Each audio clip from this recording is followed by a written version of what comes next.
cooperation from his department at any time? None was necessary. No cooperation from the district attorney in Queens was required. Do you have confidence that the district attorney's office in Queens was not delinquent in its duty in this matter, Mr. Nadjari? The district attorneys in Queens had nothing to do with this case. There was no question of delinquency or lack of it.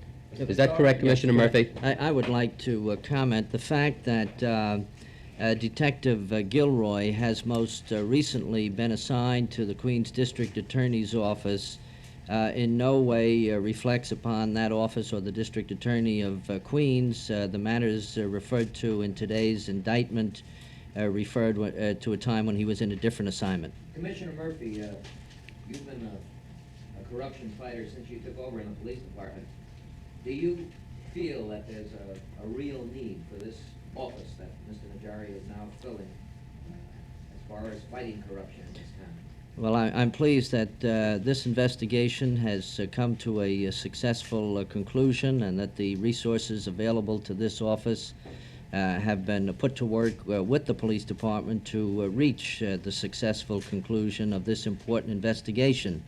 I might add that I'm saddened once again that we find ourselves arresting police officers for serious corruption. Today's case is an example of the worst kind of corruption involving the narcotics traffic. And the point that we make again today, and I am saddened that I must make it for the second time this week, is that we will resort to every legal means to root out every vestige of corruption in this department. We're not playing by any rules of the game that involve sportsmanship. This case again demonstrates imaginative investigation which has resulted in this indictment. In the general area of corruption, apart from this important vital one, the creation of Mr. Nadjari's office provides additional resources to deal with this problem of corruption in law enforcement and the criminal justice system, and every professional in the system is dedicated to rooting out corruption, and I, for one, am delighted to have the resources of this office available. Commissioner, will it be standard procedure? The system, the governor doesn't direct our office. Our investigations are conducted independently, but obviously, as today's events indicate, we intend to cooperate fully with Mr. Nadjari on an equal professional basis.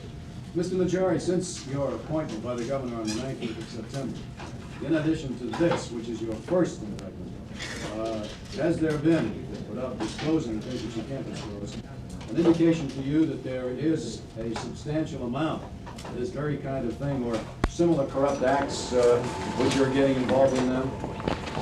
If you're asking me whether this is our only investigation, the answer is no. There are a large number of investigations in which we are presently participating, and you'll hear more about those in the very near future. Mr. Seymour.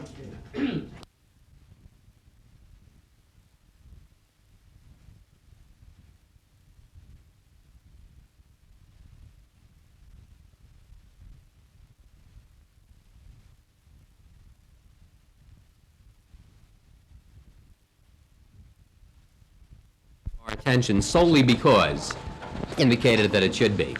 The governor has taken a certain action in order to determine whether the approaches to corruption can have some novel approaches. I might indicate at this time that the defendants in question here are police officers who are at this very moment being arraigned. In the past, the procedures have been that people of this ilk, that is, if you're a police officer, a lawyer, a prosecutor, or for that matter, a judge, if you get in trouble, the very courteous thing to do is to parole the defendants pending trial, which probably would occur some 2 years after the arraignment on the indictment. The first approach we intend to change is this very one. No police officer, no prosecutor, no judge, no one involved in criminal justice who becomes a defendant is going to be given a special privilege. He's going to be handled as anyone else would be. These defendants are going to be held, or the request by my assistant to the court will be that the defendants be held in bail of $150,000. No special privileges for cops, judges, or lawyers. And you regard this as a departure? A departure indeed. In the past, they would get released on their own recognizance without any bail? That usually has happened. How do you feel about that, Commissioner Murphy? I know of no crime more abhorrent than corruption in the criminal justice system and in law enforcement, and I don't know of any crime that should be dealt with more severely than it.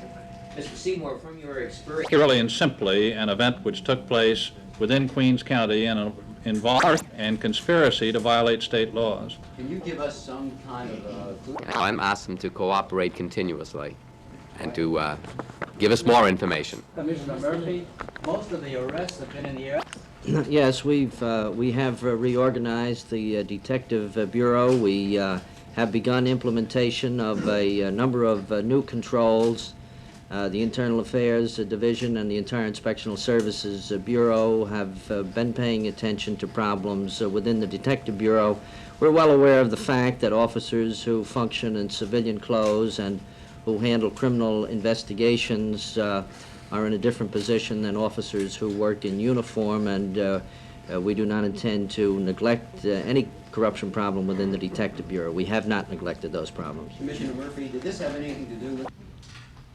As a result of a cooperative effort by federal, state, and local authorities, that is U.S. Attorney Seymour, Police Commissioner Murphy, and my office, an investigation has this day culminated in the indictment of 3 dishonest police officers. It is alleged in our indictment that Sergeant Peter C. Perrazzo, Detective Michael Ochlan, and Detective Bryan A. Gilroy extorted $8,000 from a man whom they believed to be a narcotic courier. They went to his hotel room and there threatened that if he didn't pay the requested money, that they would arrest him. The undercover agent whom they believed to be, and the man was an undercover federal agent, they believed him to be a courier, surrendered the $8,000, and the detectives then and there took the money and left. As a result of this transaction, the special grand jury indicted the defendants on 7 felony counts, which include extortion, larceny, coercion, and conspiracy. Mr. Nadjari, can you... Mr. Nadjari, can you say whether your investigations involve any police higher-ups?